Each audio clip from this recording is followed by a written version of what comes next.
तुलसीदास जी ने भी ये कहा था, तुलसी मस्तक तब न बहे जब धनुष बाण लियो हाथ। राम जी के रूप में सामने आइए तब मैं आपको प्रणाम करूंगा, ये कहा था तुलसीदास। तो नहीं तो अगर मान लीजिए परीक्षा ले सकता है। अच्छा तो ये भक्त भगवान की परीक्षा ले सकता है, क्रिश्चियन भगवान की परीक्षा, दूसरे धर्म को सपोर्ट करने वाला, वामपंथी भगवान राम का सबूत मांगने वाला, अयोध्या का सबूत मांगने वाला और संतों का सबूत मांगने वाला, सनातन को टारगेट बनाने वाला, क्या परीक्षा लेने लायक पात्र है? नहीं, लेकिन शास्त्री जी ये भी देखिए, भक्त भगवान की मैं ये नहीं कह रहा हूं भगवान की परीक्षा लेने के संदर्भ में, जो अगर इस दुनिया को चलाने वाली जो ताकत है उसकी परीक्षा कौन ले सकता है, लेकिन नहीं, मैं एक दूसरी बात आपसे कह रहा हूं कि वो लोग जिनको अभी भरोसा नहीं है, जिनको विश्वास नहीं है, आप क्योंकि दूसरे धर्मों के भी आपके मित्र हैं, ये मैंने आप ही की बातों में सुना कि दूसरे धर्म के लोगों में भी आपके मित्र हैं, जानने वाले हैं। अगर कहीं पर जाने से और आपके कुछ कहने से लोगों का भरोसा, उनका अकीदा, उनका विश्वास भगवान के प्रति और बढ़ता है, तो क्या ये एक तरीके से ठीक है? किसी ने परीक्षा लेने के लिए ही बुलाया, उन लोगों ने भी तो क्या माता जानकी, क्या उनकी परीक्षा लेने के योग्य था कोई? लेकिन उनकी भी परीक्षा की बात कही गई। मैं वही बात एक बार फिर से वो दृष्टांत सामने रखना चाहता हूं कि भगवान की परीक्षा कोई नहीं ले सकता, लेकिन अगर भगवान के ऊपर श्रद्धा के मामले में कहीं सवाल उठ रहा है, तो क्या भगवान को भी अपने भक्तों का विश्वास और दृढ़ करने के लिए ऐसी बातों का जवाब नहीं दे देना चाहिए?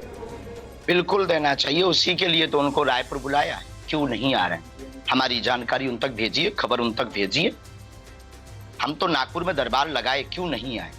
हमने भैया वहां कथा भी की, हमारे पास ना तो कोई पत्र आया, ना हमारे पास उनका कोई व्यक्ति आया।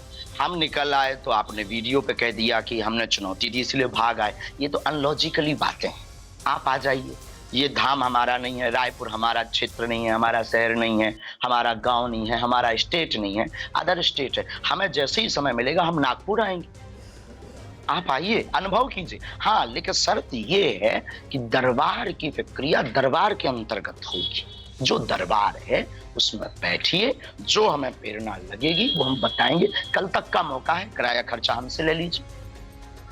दूसरी बात पूरी सेफ्टी की जिम्मेदारी कि अगर वो ये कह रहे हैं कि हमने विजिलेंस ऑफिसर को बताया था, उन्होंने टाइम पर एक्ट नहीं किया। कोई विजिलेंस वो कह रहे हैं जो सतर्कता अधिकारी थे वहां के, उनको हमने बताया था और लेकिन उन्होंने टाइम पर एक्ट नहीं किया, इसलिए महाराज जी चले गए। मैं एक बात आपसे जानना चाहता हूं, मैं नहीं जानता इसमें क्या सच्चाई है, कितना सब्सटेंस है उसमें। जाहिर है उन लोगों को देखना है जो लॉ एनफोर्सिंग एजेंसीज हैं, पहले तो वो जाकर सामने रखेंगे, उनके लॉ एनफोर्सिंग एजेंसीज का काम है इसको देखें। लेकिन अगर कानून के दायरे में कोई मसला बनता है तो क्या आचार्य धीरेन्द्र कृष्ण शास्त्री जी उस राज्य के कानून के मुताबिक, क्योंकि law and order state subject है, तो आपको महाराष्ट्र भी इस संदर्भ में हो सकता है, इस कानून के संदर्भ में आपको वहां पहुंचना पड़े, क्या आप इस सब के लिए भी तैयार हैं मानसिक रूप से? अनुच्छेद 25 के अंतर्गत अपने इष्ट और अपने धर्म का प्रचार प्रसार करना एक प्रत्येक व्यक्ति का मौलिक अधिकार है। तो हमने अपने इष्ट का प्रचार किया है, तो किसी भी उद्देश्य से, किसी भी पॉइंट से, पहली बात तो कोई भी कानून हमने उल्लंघन नहीं किया।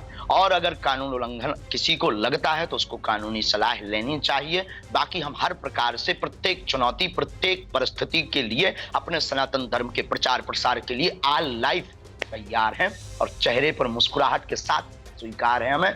और जो जैसा होगा देखा जाएगा। सिर पर सीताराम, फिकर फिर क्या करना। हमें इष्ट पर अपने भरोसा है, हम सनातन का झंडा गाड़ करके रहेंगे।